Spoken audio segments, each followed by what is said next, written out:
तो बिजली खा गए और लटेरे टैक्स खा गए जंगलात खा गए।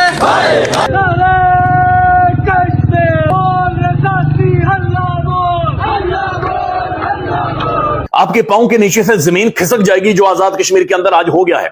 आजाद कश्मीर का कोई शहर, कोई देहात, कोई मोहल्ला शटर डाउन था, ट्रैफिक नहीं थी, पहिया जाम था मुकम्मल तौर पर, लेकिन हर शहर में अवाम निकली है। इस गिरोह को हमने सिर्फ ये एहसास दिलाना है, इस जत्थे को हमने ये एहसास दिलाना है कि अब तुम ईस्ट इंडिया कंपनी की बाकियात बन के पाकिस्तान पे हुकूमत नहीं कर सकते।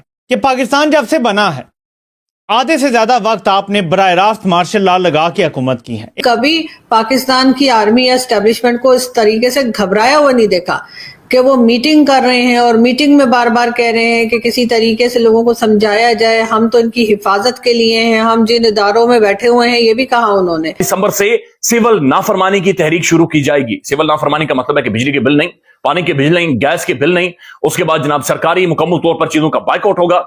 तो ये खौफनाक है। हम इकोनॉमिकली फारिग हो गए, हम दुनिया भर में भीख मांगते हैं। हमने तो यहाँ तक बोल दिया था इंडिया को कि कश्मीर रहने के लिए 300 जंगें करेंगे। हमने एक भी नहीं करनी, हमारी आर्मी भूखी मर जाएगी, आपको पहले भी कहा है। बेशर्मी की जिसे कहते हैं ना, मुझे नहीं पता कि क्या हद होती है, लेकिन हमारे यहाँ हर बार जो है उससे एक स्टेप आगे ही जाके दिखाते हैं और उसके बाद कहते हैं कि कोई कुछ बोले नहीं, कुछ कहे नहीं। वरना जी आप तो बड़े गद्दार हैं, आप तो इंडियन एजेंट हैं, आप तो बिके हुए हैं, आप तो मुल्क के खिलाफ बोल रहे हैं। मुल्क के खिलाफ हम बोल नहीं रहे, हम तो मुल्क के खिलाफ जो हो रहा है उसको बता रहे हैं कि आप लोग सुधर जाएं।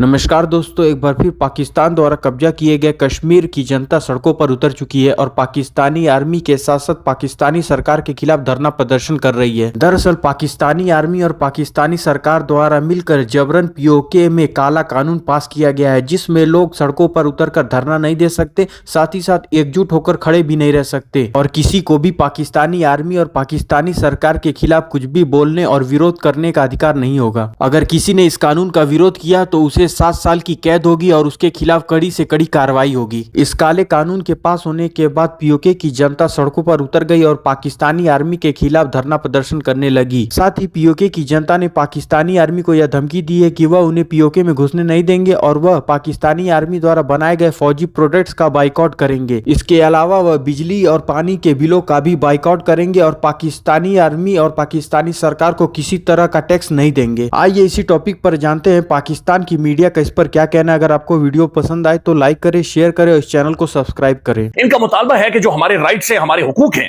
वो हमारे हवाले किए जाएं और हम तब तक मुहिम जारी रखेंगे जब तक हमें हमारे हुकूक नहीं मिल जाते। और इनका इंपैक्ट इतना मैसिव है कि जॉइंट अवामी एक्शन कमेटी के प्लेटफॉर्म से अगर इस वक्त ऐलान कर दिया जाए कि कश्मीर बंद, तो पूरा आजाद कश्मीर बंद हो जाता है, सब कुछ वहां पर ठप हो जाता है। यह मुहिम चली थी जब आटे और बिजली के हवाले से आपने देखा था कि हजारों का, लाखों का जो मजमा था वो मुजफ्फराबाद की तरफ गया था और फिर चंद घंटों के अंदर आटा और बिजली कश्मीर के अंदर सस्ता करना पड़ा था।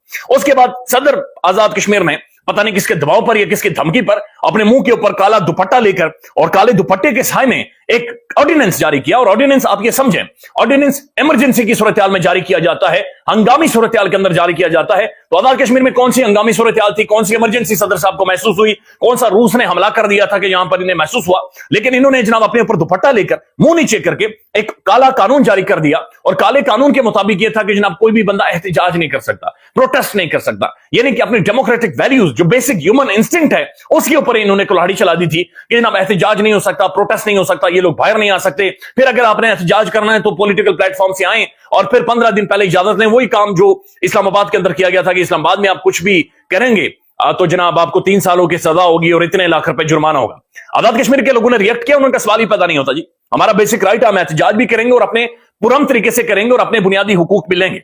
या इसके खिलाफ जो एहतजाज जारी है, आजाद कश्मीर पूरा बंद है, पहिया जाम है, वहां पर मुकम्मल तौर पर शटर डाउन है, बिल्कुल मूवमेंट आजाद कश्मीर के अंदर रुकी हुई है। यानी स्टेट के अंदर जो रियासती फंक्शनरीज हैं मुकम्मल तौर पर रुकी हुई है। ना तो होटल खुला हुआ है, ना कोई दुकान खुली हुई है, ना कोई ठेला खुला हुआ है, ना कोई बाजार खुला हुआ है, ना कोई गाड़ी चल रही है। बिल्कुल हू का आलम है, खामोशी है और अवाम सड़कों पर मौजूद है। इस गिरोह को हमने सिर्फ ये एहसास दिलाना है, इस जत्थे को हमने ये एहसास दिलाना है कि अब तुम ईस्ट इंडिया कंपनी की बाकियात बन के पाकिस्तान पे हुकूमत नहीं कर सकते। अब तुम्हें पाकिस्तानी बनना पड़ेगा, पाकिस्तान का सोचना पड़ेगा। बल्कि मैंने एक ट्वीट किया था जिसका मफहूम कुछ यूं है कि पाकिस्तान जब से बना है आधे से ज्यादा वक्त आपने बराह रास्त मार्शल लॉ लगा के हुकूमत की है। एक तो है ना कि हर वक्त हाइब्रिड सिस्टम रहता है और किसी भी सियासी हुकूमत को आगे सिर्फ फेस के तौर पे रखा जाता है। एक ही है कि इन्होंने आधे से ज्यादा वक्त तो बराह रास्त मार्शल लॉ लगाया, यानी कोई एक्सक्यूज भी नहीं कि कुछ सिविलियन सेटअप था। क्या वजह है कि पूरा पाकिस्तान DHA जितना साफ सुथरा, DHA जितना सहूलियात से लैस क्यों नहीं है? क्या वजह है कि पाकिस्तान के बाकी सारे अस्पताल CMH वगैरह की तरह नहीं है? क्या वजह है कि इनके स्कूलों की तरह बाकी स्कूल नहीं है? सरकारी स्कूलों का हाल देखें और फिर इनके स्कूलों का हाल देखें, ये तो प्राइवेट स्कूलों को भी मात देते हैं। क्या वजह है? ये कैसे है कि आपके लिए एक इलादा पाकिस्तान और जो ब्लडी सिविलियंस हैं, क्या हमारा कसूर सिर्फ ये है कि हम ब्लडी सिविलियंस हैं? क्या आपने आधा टाइम पाकिस्तान पे बराह रास्त हुकूमत करके भी, जिसमें किसी सिविलियन को भी साथ नहीं रखा, इसके बावजूद आप बाकी लोगों को वो सहूलियात नहीं दे सके? क्यों नहीं दे सके? ये सवाल कौम करती है और करती रहेगी। एस्टेब्लिशमेंट अब घबरा गई है और इमरान खान ने और कुछ किया हो ना किया हो, लोगों को ये आवाज जरूर दे दी है। चाहे उन्होंने अपने मतलब के लिए, उन्होंने कोई मुल्क के लिए नहीं किया इमरान खान ने, वो अपने मतलब में फंसे हुए थे, लेकिन बहरहाल एक अच्छा काम कर गए कि अब लोगों को एक एक चीज का पता लग गया है। PTI ने नई चीज शुरू की है और वो ये कि उन्होंने कहा जितने फौजी प्रोडक्ट्स हैं या जो फौजी फाउंडेशन वाले प्रोडक्ट्स हैं उन सब पे बैन लग जाए। तो सॉरी, उसके लिए भी सोशल मीडिया पे कैंपेन स्टार्ट हो गई है और इसी तरह की कई चीजें चल रही हैं। शायद यही घबराहट आपको इन लोगों में आज दिखी।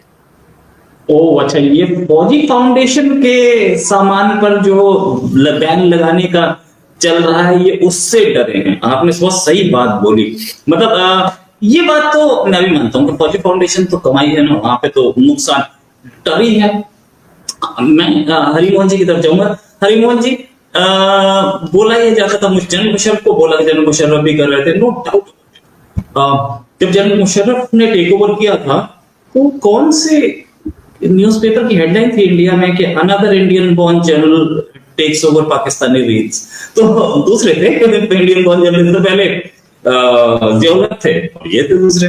अच्छा, ये चीज कि क्या लश्कर के सपोर्ट में बोलना, बुरहान वानी ट्रेन चलाना, फ्रीडम ऑफ स्पीच, और यहाँ पाकिस्तानी आर्मी पे कोई अटैक करे तो वो हेट स्पीच, किन पैमानों पे खड़े उतर रहे हैं? या किसी भी सिस्टम और खासकर कंट्री के गवर्नमेंट के लिए freedom of speech and expression और हेट स्पीच में सिर्फ डिफरेंस इतना ही होता है, जो मुझे अच्छा लगे वो बोलोगे तो freedom of speech and expression है, जो मुझे बुरा लगे अगर तुमने गलती से भी वो बोल दिया तो वो कहलाएगा हेट स्पीच। बिल्कुल सिंपल भाषा में